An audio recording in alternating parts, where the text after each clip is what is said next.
Labor inspection. The objective of the labor inspection is to further strengthen the implementation of the visitorial and enforcement powers under the Labor Code as renumbered towards securing a higher level of compliance with labor laws and standards and ensuring continuity and sustainability of compliance at workplaces. For this purpose, the Department of Labor and Employment delegates this function to the regional offices with the issuance of a list of labor inspectors who are given the authority of conduct inspection, which covers all private establishments, including their branches and workplaces in the regions. The regional offices enforce labor laws and social legislation through the conduct of labor inspection, occupational safety and health investigation, and technical and advisory visit. Special inspections may be conducted as may be deemed necessary. With the provision for mobile devices and gadgets, the DOLE developed an inspection management information system. An important feature of the system is data capture and transmittal from the field in real time, as an electronic checklist is filled up through the use of mobile devices and gadgets. Data are instantly available for viewing and processing to generate reports, statistics, and summons, including real-time monitoring of decent work indicators based on the country's decent work profile. Technical and advisory visit. The TAV, or Technical and Advisory Visit, aims to provide assistance to the micro-establishments, or establishments that have 1 to 9 employees, to be sustainable, productive, and competitive. It also aims to transition our micro-establishments to the formal economy that is profitable, while also complying with our labor laws and occupational safety and health standards. There are different ways or modalities to avail TAB. First is the online method. Establishments can enroll in self-paced technical and advisory modules through our learning management system. For establishments that opted to go with online, they must accomplish the modules within 1 month from the time they registered. Second is on-site. The DOLE regional, field, and provincial offices conduct on-site or face-to-face orientation for the technical and advisory services, wherein micro-establishments are invited to attend. Third is hybrid setup. Establishments can enroll in on-site sessions and attend virtual meetings or webinars using various online platforms like MS Teams, Viber, Skype, Zoom, or Google Meet.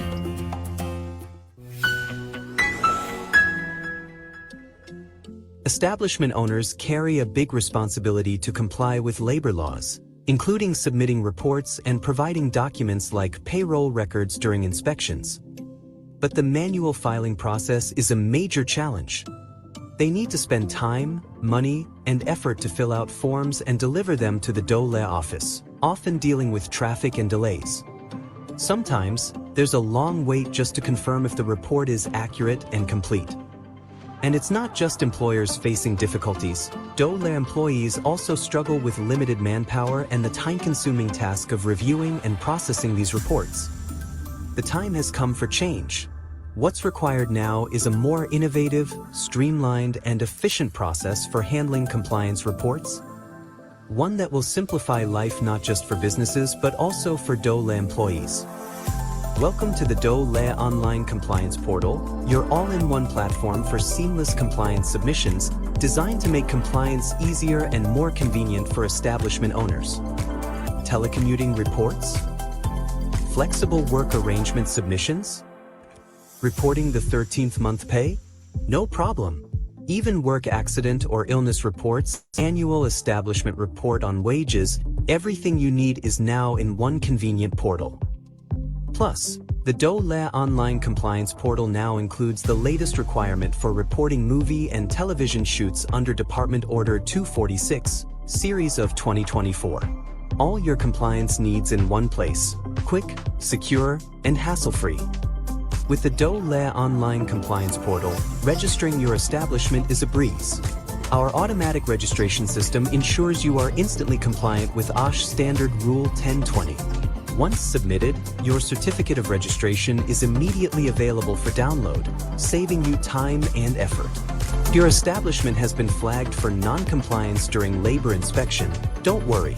Required documents can be submitted quickly and conveniently. And if you're missing certain policies, like a mental health program or OSH program, we've got you covered with downloadable templates. Submit these documents directly through the portal, where DOLE inspectors will review, provide feedback, and keep you on track for compliance. With admin access on the DOLE online compliance portal, the labor inspectors can easily review the submitted reports and documents from the establishments. If further verification is needed, they can schedule an online meeting through Google Meet, all within the portal. This streamlines compliance checks, saving time and making the process more efficient for everyone. It's a smarter, more efficient way to stay compliant and keep your business running smoothly. Welcome to a new era of compliance, simplified, fast, and effective with the DOLE online compliance portal.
Good afternoon, everyone, and welcome to another episode of our webinar Wednesdays of the Department of Labor and Employment, hosted by the Bureau of Working Conditions. I am Joseph Ivan G. Rodriguez, and I will be your host and moderator for today's webinar. Bago po tayo magsimula, pa-click naman po ang heart react para sa ating mga manonood at pa-comment na din po kung saang lugar o establishment o grupo po kayo nabibilang upang malaman namin kung saan nakakaabot itong aming webinar. Noong nakaraang linggo, tinalakay po natin ang disaster preparedness for safe and resilient workplaces. Dito binigyang diin sa webinar na ito ang paghahanda sa sakuna at ang isang makatuwang na responsibilidad ng mga employer, manggagawa, pamahalaan, upang matiyak ang pagpapatuloy ng operasyon ng negosyo at maprotektahan ang buhay ng bawat isa. Tinalakay din ang kahalagahan ng maagap na pagsasagawa ng risk assessment, patuloy na pagtukoy sa mga hazard, pagbuo ng komprehensibong emergency preparedness and response plans, regular na pagsasagawa ng mga emergency drill, malinaw na mga protocol sa komunikasyon at pagtatatag ng mga workplace emergency response team. Binigyang halaga rin ang pagsasama-sama ng mga prinsipyo ng occupational safety and health sa disaster risk reduction and management sa pamamagitan ng pagpapatibay ng mga hakbang sa pag-iwas, paghahanda, pagtugon at pagbangon mula sa sakuna. Sa kabuuan, pinagtibay ng webinar na ang pamumuhunan sa kahandaan sa sakuna ay nakatutulong upang mabawasan ang epekto ng mga natural at gawa ng taong panganib. Makalikha ng mas matatag at ligtas na mga lugar ng trabaho, mapangalagaan ang kalusugan at kaligtasan ng mga manggagawa, matiyak ang pagsunod sa mga pamantayan ng OSH, at mapabilis ang pagbangon ng mga organisasyon mula sa mga emergencies. Kaya naman, samahan ninyo kami ngayong hapon upang mas palalimin pa natin ang ating mga kaalaman sa mga bagong topic po na aming inihahanda. Ngayong hapon po na ito para sa Season 4 ng Episode 21, pag-uusapan natin ang kahalagahan ng mga political interventions mula sa mga partners ng DOLE tulad na lamang ng mga LGUs.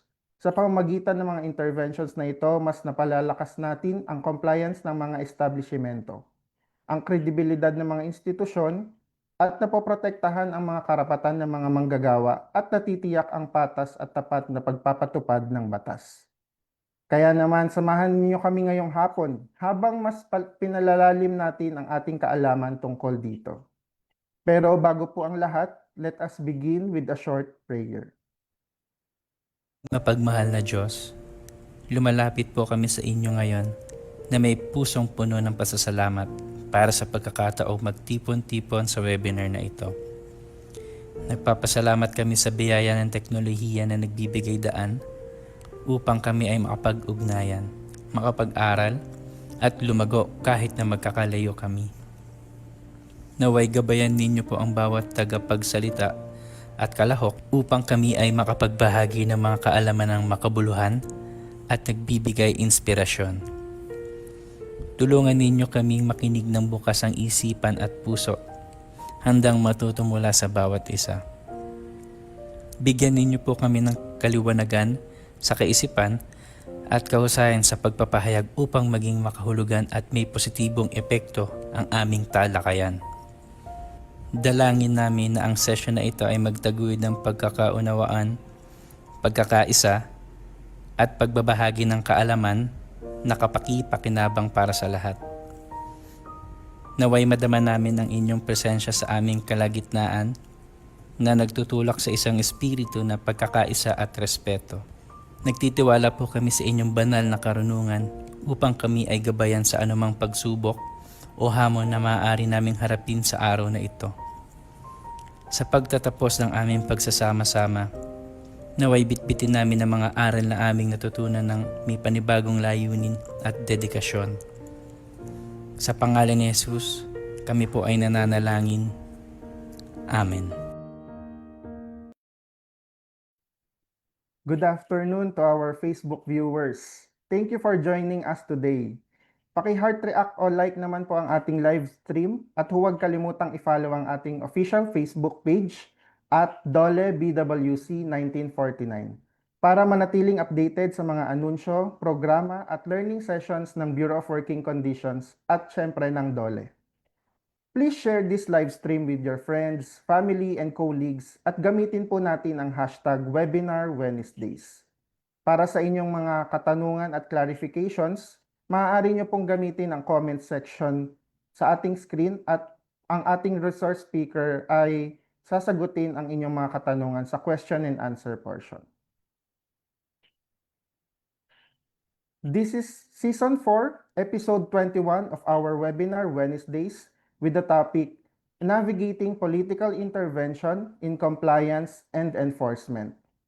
At para mas maintindihan natin ang usaping ito, kasama natin ngayong hapon ang isa sa mga mahuhusay at kilalang expert sa larangang ito. It is my pleasure to introduce our speakers for today. Mapalad po tayo ngayong hapon na ito dahil dalawa po ang ating panauhin para sa webinar na ito.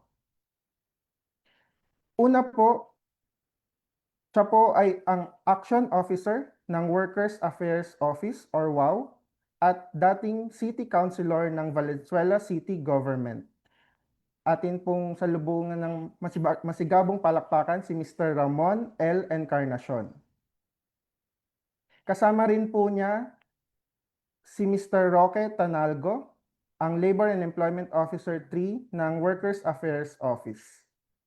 Magandang hapon po, Sir Ramon and Sir Roque.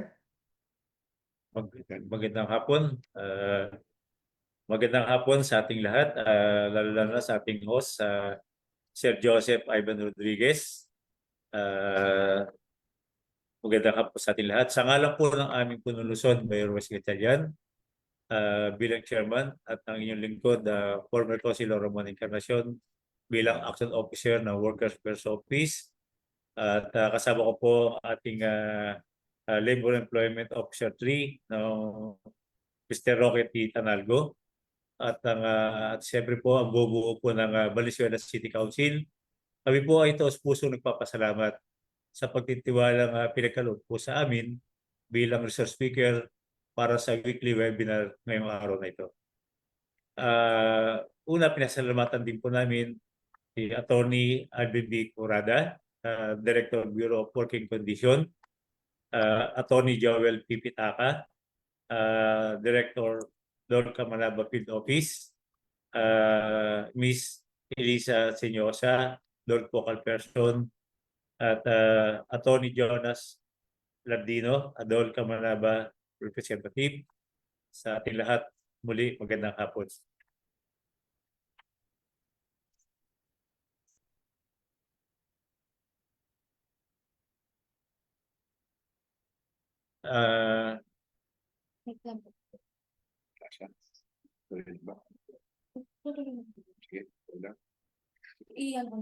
Sige, plus na lang.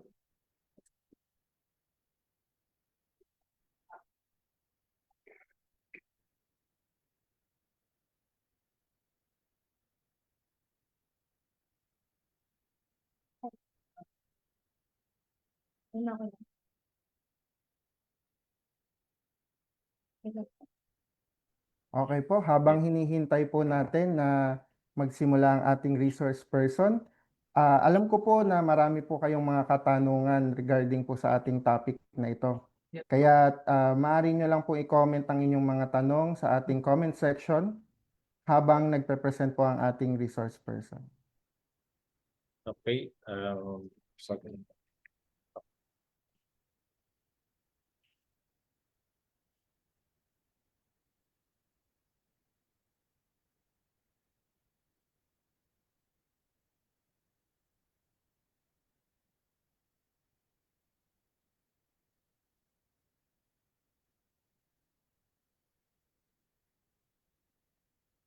Okay po, mukhang handa na po ang ating resource person.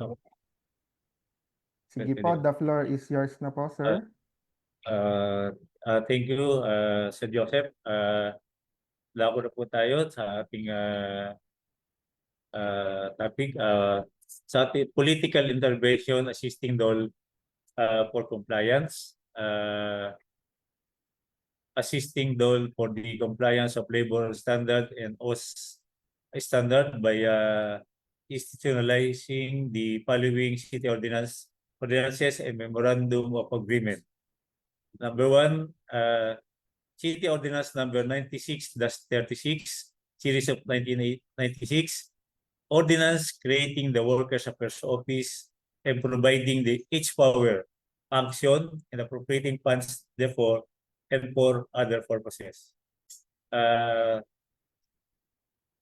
1.1 mandate to serve as the labor administration and relation department as a facilitating body to settle labor management dispute of the city government of Valenzuela. Ito po yung tinatawag nating conciliation mediation. Na 1.2, date of approval, August 21, 1996.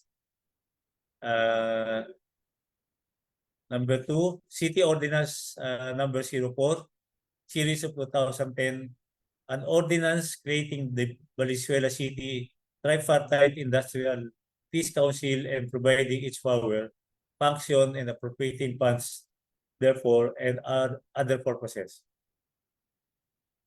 Mandate to institutionalize labor management and government cooperation as a mechanism for the state attainment and maintenance of industrial peace. So, date enacted October 4, 2010. Date of organization September 27, 2008. So, dapat po tayo sa political intervention assisting DOL for compliance. An ordinance adopting the comprehensive orientation for management of pre-labor inspection and enforcement procedures, development of approach to compliance program. Mandate, information dissemination drive among employers operating within the jurisdiction of Valenzuela, the program at the same time offers initial assessment to the employer's compliance with the labor laws and general labor standards under routine inspection. This program does not cover companies, employers subject of complaint inspection. Date of approval, July 22, 2004. Number 4, City Ordinance Number 589, Series of 2019, an ordinance creating Barangay Labor and Employment Committee. Ito pinatawag natin BLEC, and providing its duties, function, and appropriating funds thereof and for other purposes. Purposes and function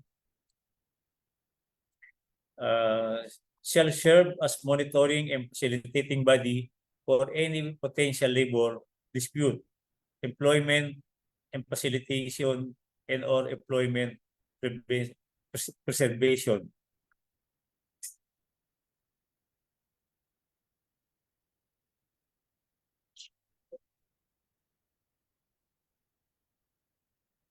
So dito naman po tayo sa susunod na topic po natin.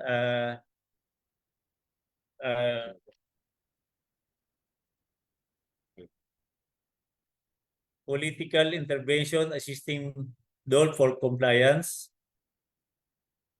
As a source of first-hand information and effective dissemination of labor and employment, latest development and situation in their respective local jurisdiction. Date enacted September 2, 2019. Memorandum of Agreement between the Department of Labor and Employment of DOL NCR and local government of Valenzuela City in implementing single entry approach o SENA, conciliation and mediation. Date signed August 17, 2012.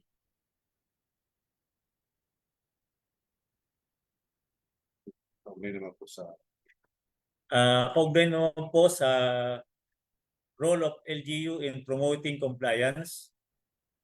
The Valenzuela City LGU assisted in DOL promotion compliance through the following. Number 1, conducted the continuing labor management education seminar of CLES and orientation seminars that discuss the topics and general labor standard law with family welfare program, new occupational safety and health or OS law, latest DOL issuance and department orders, labor advisories, productivity enhancement, alternative dispute resolution o ADR, and basic occupational safety and health o BOSS training. Note, implementation of the aforesaid activities are done by the Valenzuela City LGU through the City Workers Affairs Office, City Public Employment Service Office o PESO, Valenzuela City Tripartite Industrial Peace Council, VCTIPC, Barangay Labor Employment Committee o BLEC, and Association of Companies with Safety and Health Officers Network o Action.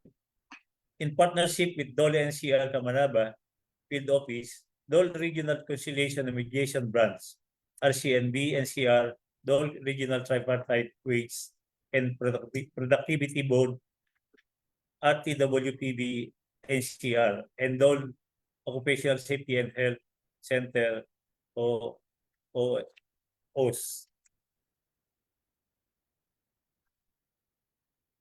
naman po. Ah, Sa mga group. Sa susunod naman pong topic ay ibibigay ko na po sa aking kasama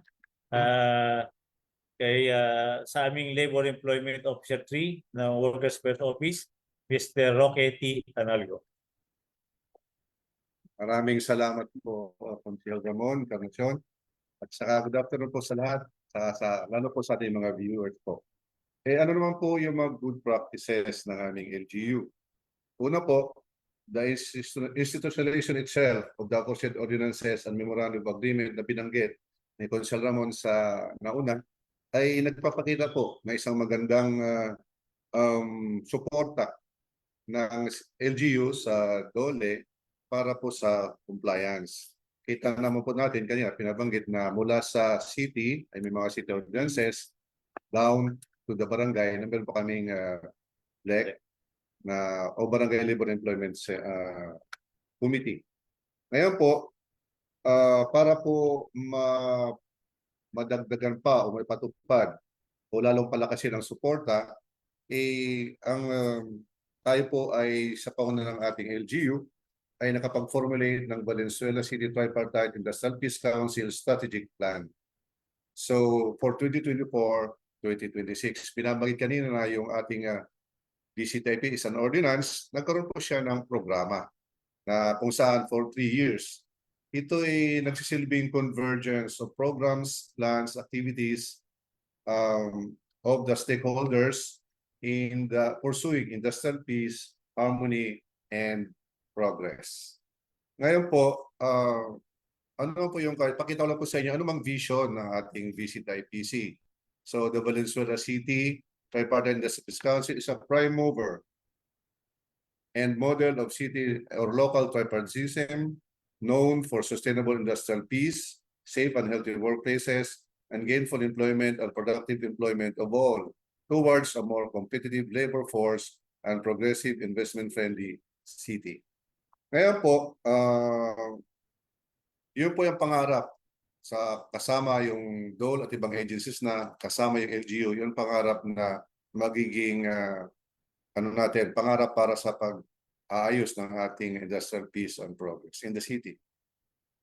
Sunod naman po, pangatlong good practice ay ito po yung yan po ang strategic manual, cover po niya. Nagpapatunay na nariyan siya. Okay, next. Apat naman po,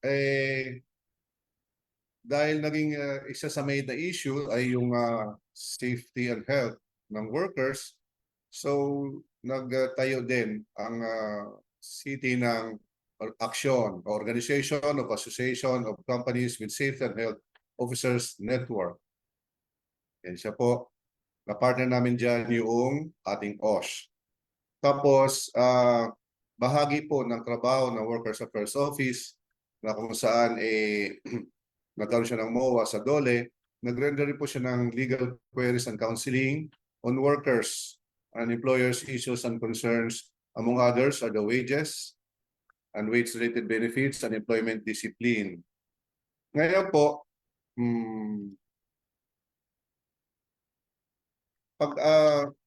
pag yung itong legal query po, sabi mo, ano po yan, probing, advices, kung sakali sila ba'y magreklamo na o hindi pa. Sakali naman po, sila po ay gusto na magreklamo at nakitaan po namin ng dahilan o sapat din para magreklamo sa Workers Affairs Office. So nag-render din ng single entry approach o SENA o Conciliation Mediation ng Workers Affairs Office cognized on the workers and employers' issues and concerns and related benefits and employment discipline. So sa amin pong record, batay po sa 2025 data, meron po kaming pumasok na complaint o request for assistance na 544 po. Ngayon, 77% or 421% ay settled. 123 naman po yung unsettled at itong mga hindi po namin napagkasundo ay na-refer po namin sa DOLE for judgment po. Tapos number 7 na good practice po, patuloy po tayo, nag-assist at patuloy nag-assist sa DOLE, RCMP, NCR in the settlement of labor and management disputes including the strike. Yan, strikes po. Ngayon po, ano naman po yung mga challenges na kinakaharap? Isa po sa aming nakita, yung lack of data to capture the effect of kaugnay po sa wage increase, kulang po kami sa data para makapture namin yung effect sa employer sector, lalo na po sa mga micro enterprises po.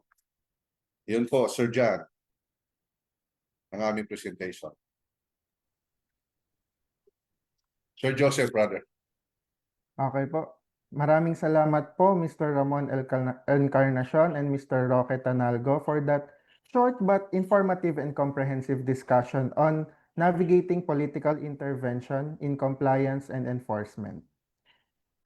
Siguro makikita natin na malaki talaga po yung papel ng lokal na pamahalaan sa pagtulong sa Department of Labor and Employment upang matiyak ang pagsunod ng mga negosyo sa mga batas sa paggawa at occupational safety and health standards. So sa pamagitan ng pagpapatibay ng mga lokal na ordinansa, pagbuo ng mga konseho at komite tulad ng Workers' Affairs Office, Tripartite Industrial Peace Council at Barangay Labor and Employment Committee, napapalakas ang koordinasyon sa pagitan ng pamahalaan, mga employer at mga manggagawa.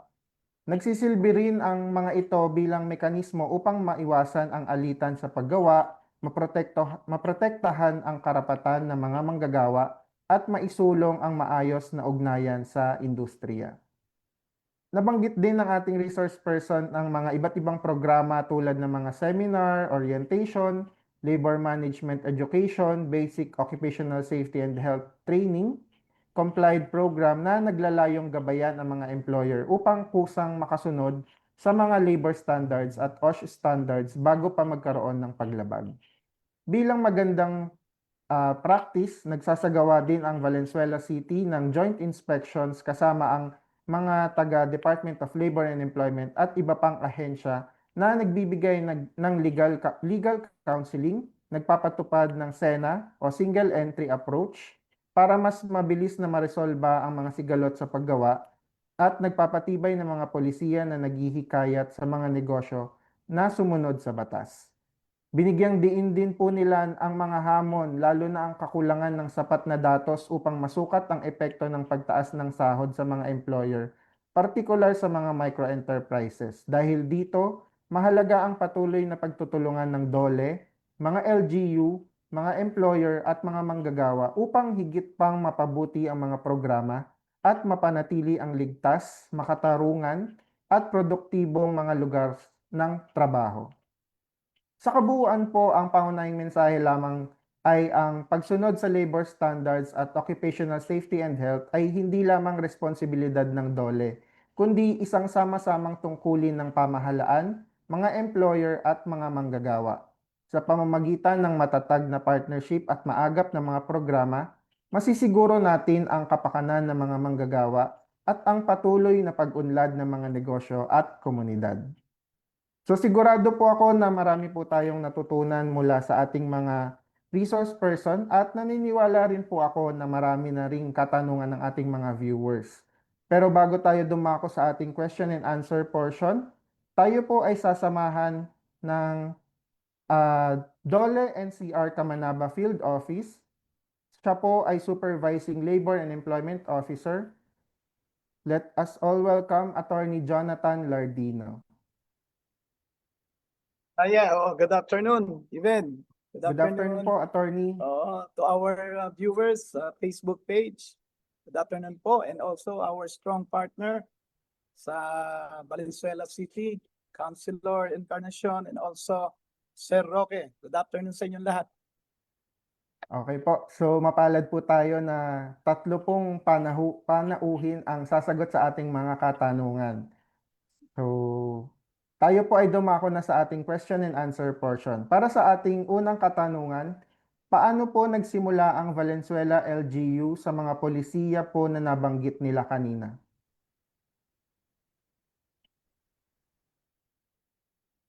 Bali po sa iba-iba po no? Pero pinaka-office ako dyan sa Workers Affairs Office na kung saan August 21, 1996 na maging ordinansa po ito.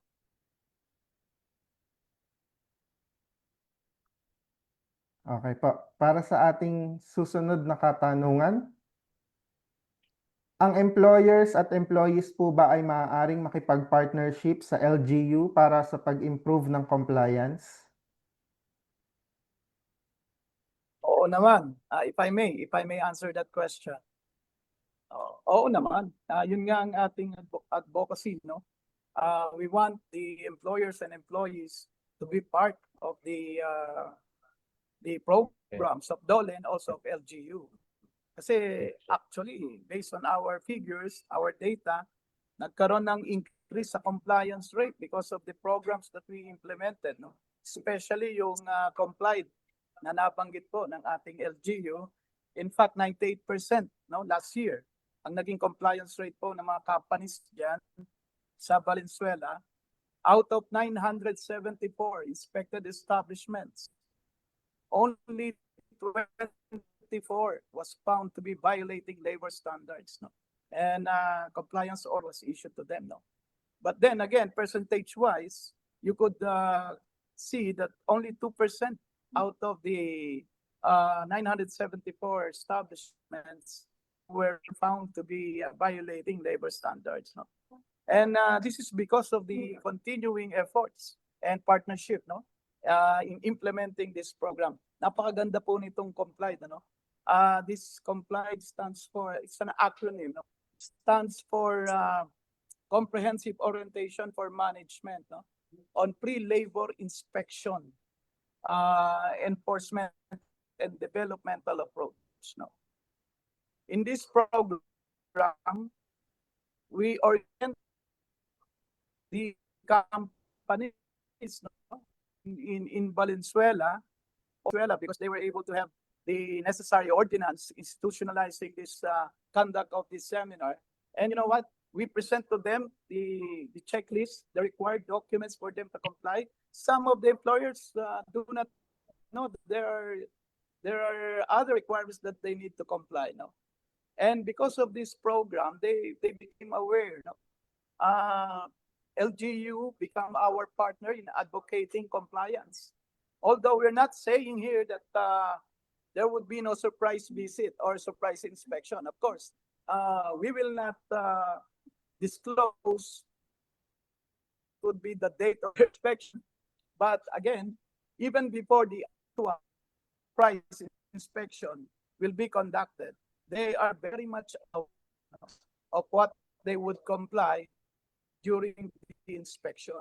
And even the procedures conducted by our inspectors. Kaya we are very much thankful for the LGU of Valenzuela for coming up this kind of program and increasing compliance rate in their city. Kaya opo, kailangan po namin ng tulong ng employers at ganoon din po ng employees. Back to you. Thank you po, Attorney Jonathan, for that very comprehensive answer to that question. Next question po. Ano po ang na-observe ng DOLE National Capital Region at ng local government unit matapos pong magkaroon ng local ordinances sa Valenzuela at iba pang nabanggit na programa? Marami pong magagandang effect. We call it impact of the ordinances that were passed by the LGU. Yung, as I have mentioned a while ago, nagkaroon po talaga ng increase sa compliance rate.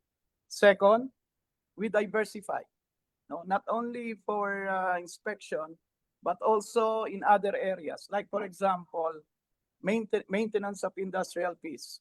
The creation of Tripartite Industrial Peace Council practically obliterate the existence of strike in that area. History will tell that Valenzuela is one of the capital strike capital of the Philippines. No? Even during, I think it was 4 decades ago. But now, we can now see how Valenzuela transformed itself by having such maintenance of industrial peace. They pursue convergence, not only with DOLE and CR Camanaba Field Office, but also with other agencies like NCMB, like RTWPB, and also with BWC, no? For us to maintain industrial peace. Napakarami po. In fact, yung BLEC lang, Barangay Labor and Employment Committee, facilitates employment, no, referral to PESO. Kaya napansin nyo po, bumaba na po sa grassroots level ang LGU through barangay approach, no? job seekers can go to their respective barangay and apply for the vacancies. No? In fact, barangay has its own list of vacancies, no? And they can advise those job seekers for whatever qualifications needed. No? Alam niyo po, yung BLEC na yan, in coordination with PESO ng Valenzuela, really contribute significantly to our programs. Kaya mula na magkaroon ng ordinance ng Valenzuela sa lahat ng programa ng DOLE, we definitely appreciate po lahat ng naitulong nila sa amin. And figures would not lie. No? It is all supported by records and figures na talagang nakatulong po ang mga ordinansa ng Valenzuela para sa ating mga programa. Event, please. Okay. Maraming salamat po, Attorney. Sa side naman po ng Local Government Unit Valenzuela, ano naman po siguro yung na-observe ninyo matapos po yung magkaroon ng local ordinances po sa Valenzuela?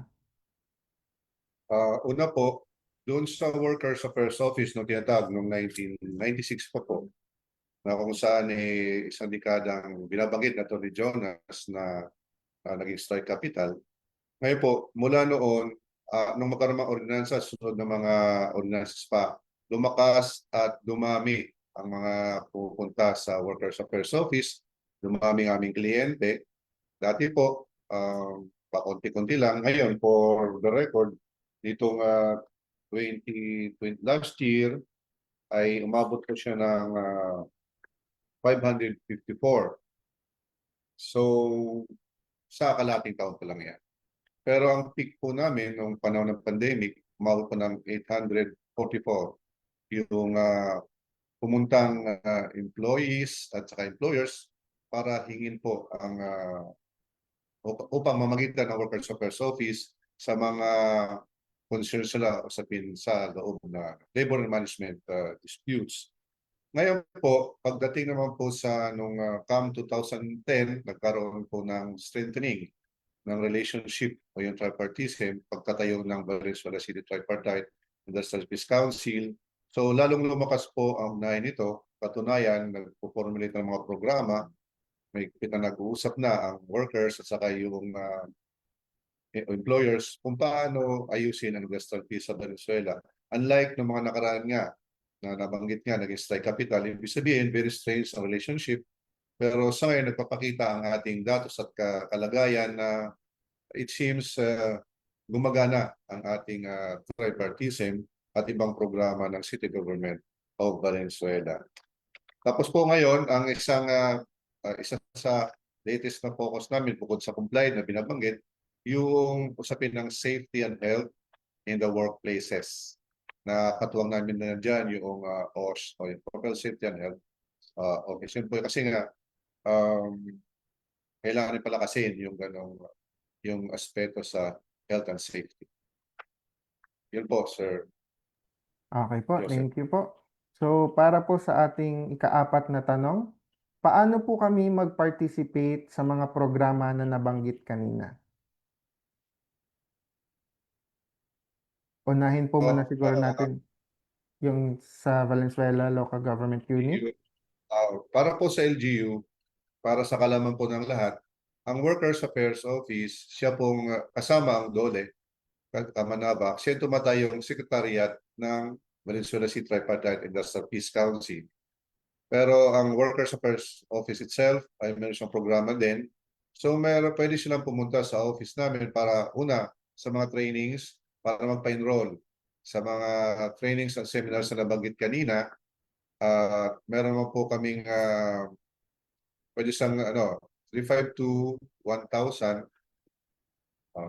local 2974. Mamaya plus na lang po. Meron pa kaming training desk para magpa-enroll. Ngayon po, pagkatapos na pag-enroll na po yun, kapag nakakuha kami ng sapat na bilang, then i-coordinate namin yan sa concerned those agencies. Ngayon naman po sa Valenzuela City Tripartite Industrial Peace Council, meron pong membership yung employer sector at yung worker sector. Ngayon po, meron kaming mga pwede pumunta sa opisina ng bilang sekretarya sa opisina ng WOW upang magpa-enroll para maging member at magiging regular o sa listahan ng priority para sa serbisyo nito sa pinang training seminars, updating at iba pa po. Yan po, sir. Thank you Joseph. po. Sir Attorney Jonathan, may idadagdag pa po ba Yeah. kayo? Yeah. There are those who require, which are requiring membership, no, as mentioned by the WOW Valenzuela. No? But again, in our program, all-inclusive tayo, no? When it comes to training, orientation, conduct of continuing labor education seminar, you know, as long as the companies are bona fide, no, duly registered with the LGU, and they are interested in complying our labor laws, no, from general labor standards and also occupational safety and health standards. No? We are very much welcome all of you. Okay po. Maraming salamat po. Para sa ating ikalimang katanungan, interesado po kami sa action o ACSHON. Ano-ano po ang mga activities na naisasagawa ng organisasyon na ito? Okay po. So, in partnership with Dole, sa ngayon po, ang aming nagagawa yung orientation seminar doon sa mga Safe SO1 o Safety Officers 1. Orientational po yun. At sa bahagi ng Dole, kapag nung nakaraang buwan ay kapag kami nakapapa-enroll sa amin, then makapre-request po kami sa kanila ng resource speaker. At yun pa lang po. Tapos pero nagkaroon po ng meron din pong membership to for those companies na with safety and health officers ay pwede pong magpa-enroll sa maging member ng aksyon. Dito pwede rin po sila sa WOW pumunta po. Yes, so aside from that, even if I may, no, if I may. Yes Okay. po, Attorney. Aside from that, we offer the services free of charge, sa WOW, no? Especially kung SO1 training yan, Safety Officer 1 training, no? Which is requirement under our Oslo, no? Republic Act 11058. You can easily get your certificate for compliance, no? Without paying any single centavo. That is one of the benefit of having availing the training program of action. And I think we have a lot of safety officers right now in Valenzuela City.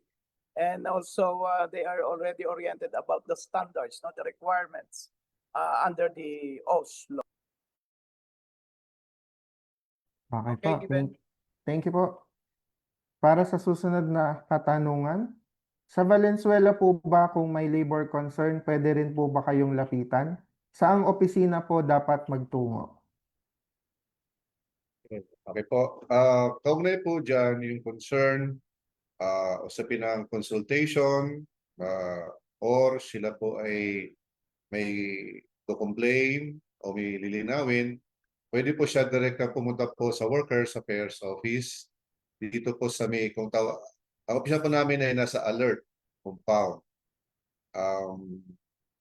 Maison Road. Para sa mga gustong pumunta, along Maison Road, Alert Compound. Malapit po sa Bureau of Fire.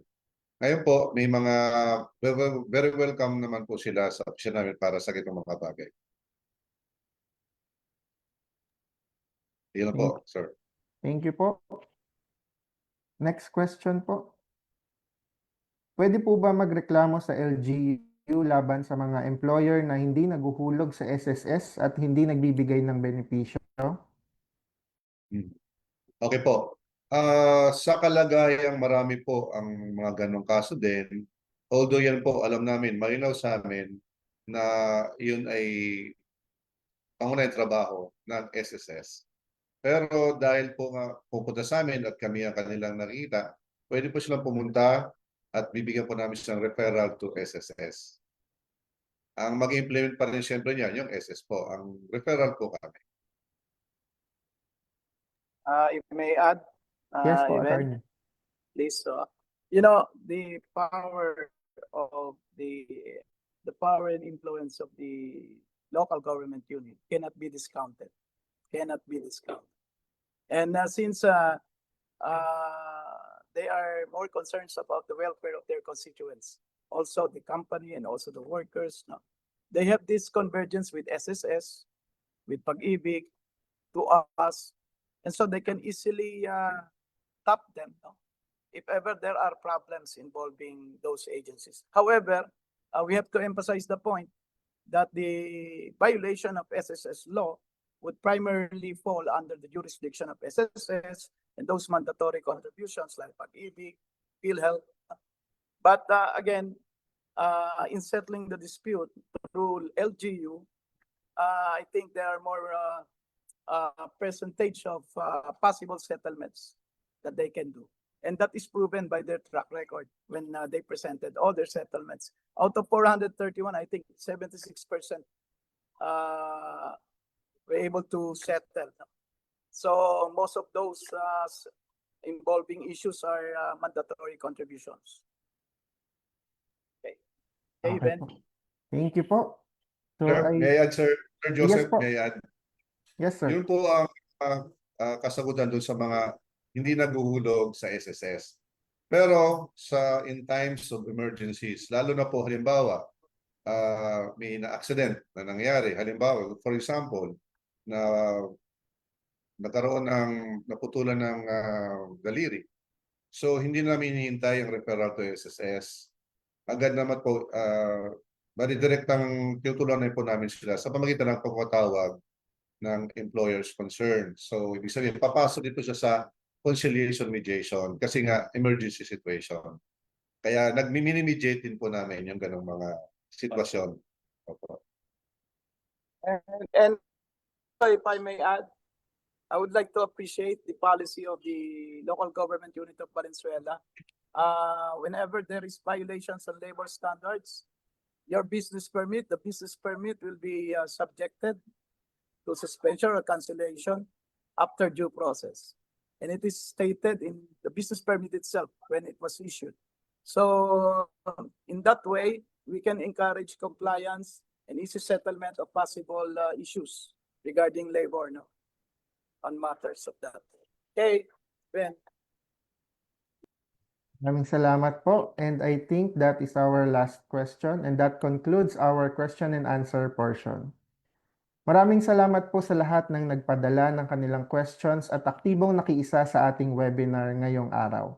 And thank you very much din po sa ating mga resource person, Mr. Ramon L. Encarnacion and Mr. Roque T. Tanalgo, and also to Attorney Jonathan Lardino from Dole NCR Camanaba Field Office for generously sharing your expertise and valuable insights with us today. Bago po tayo magtapos, hingin ko lang po sana yung inyong final message sa ating mga viewers. Umpisahan ko po from Valenzuela City Government.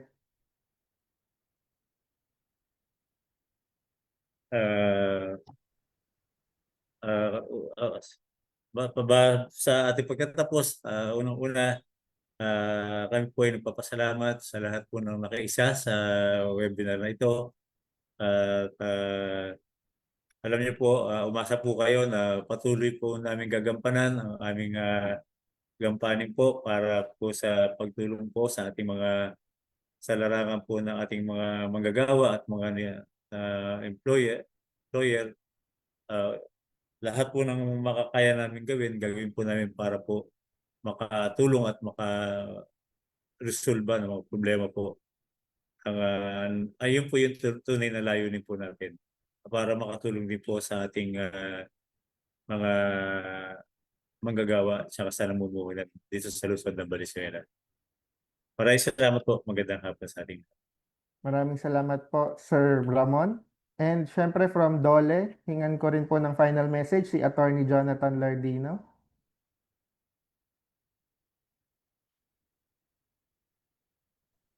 Yes, si Ben. Thank you for having us. On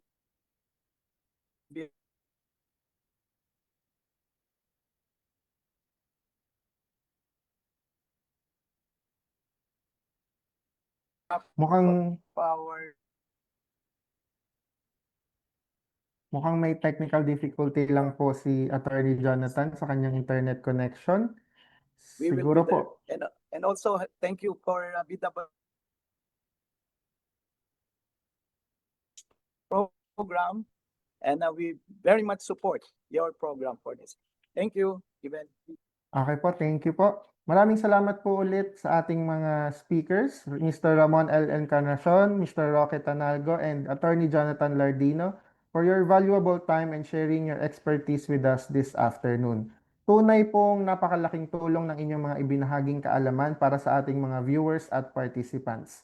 Bago po tayo tuluyang magtapos, nais po naming ipagkaloob ang aming munting Certificate of Appreciation bilang pagkilala at pasasalamat sa inyong suporta at makabuluhang contribution sa ating Webinar Wednesdays.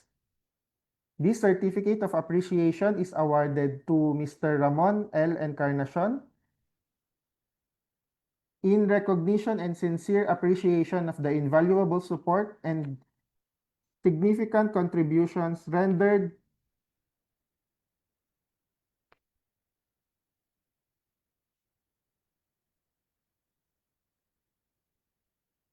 as resource speaker in the successful conduct of the hashtag Webinar Wednesday Season 4, Episode 21, Navigating Political Intervention in Compliance and Enforcement, held on July 15, 2026 via Facebook Live on Bureau of Working Conditions official Facebook page.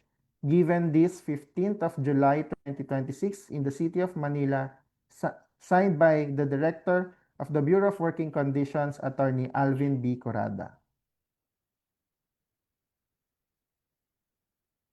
Siyempre po, meron din po tayong Certificate of Appreciation to Mr. Roque T. Tanalgo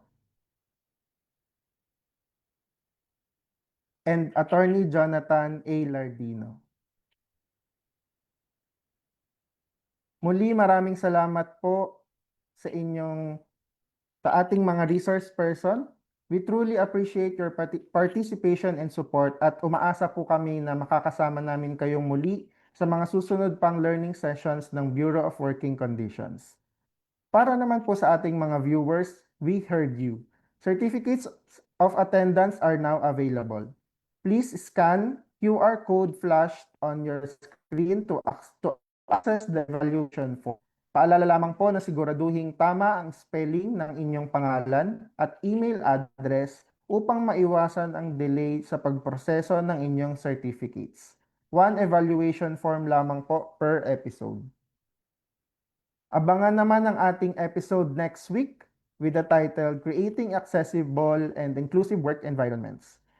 For inquiries and concerns, you may email us at ask@bwc.dole.gov.ph or call the Dole Hotline 1349. Ngayong hapon, muli nating napatunayan na napakahalaga ng patuloy na pag-aaral at pakikiisa upang mas mapalakas natin ang kaalaman ng mga manggagawa at employers tungkol sa labor standards at occupational safety and health. Again, please follow us on Facebook, X, YouTube, and Viber at Dole BWC 1949 for more updates and future webinar episodes. I-share na rin po ninyo ang webinar na ito sa inyong mga kaibigan, pamilya at kasamahan sa trabaho upang mas marami pa ang maging informed tungkol sa mga programa at serbisyo ng DOLE at BWC para sa kapakanan ng mga manggagawang Pilipino. At kung na-miss ninyo ang iba nating episodes, maaari po ninyong panoorin ang complete Webinar Wednesdays episodes from Season 1 to 4 sa ating official YouTube channel. On behalf of the Bureau of Working Conditions, maraming salamat po sa inyong suporta at pakikiisa. See you again on our next episode of Hashtag Webinar Wednesdays. Once again, this is Joseph Ivan G. Rodriguez, your moderator, signing off. Magandang araw po sa ating lahat. Thank you. Thank you. Para sa mga katanungan at karagdagang impormasyon, maaari po tayong tumawag sa DOLE Hotline 1349 o sumuni sa mga DOLE Regional o Field Office na nakakasakop sa inyong lugar paggawa.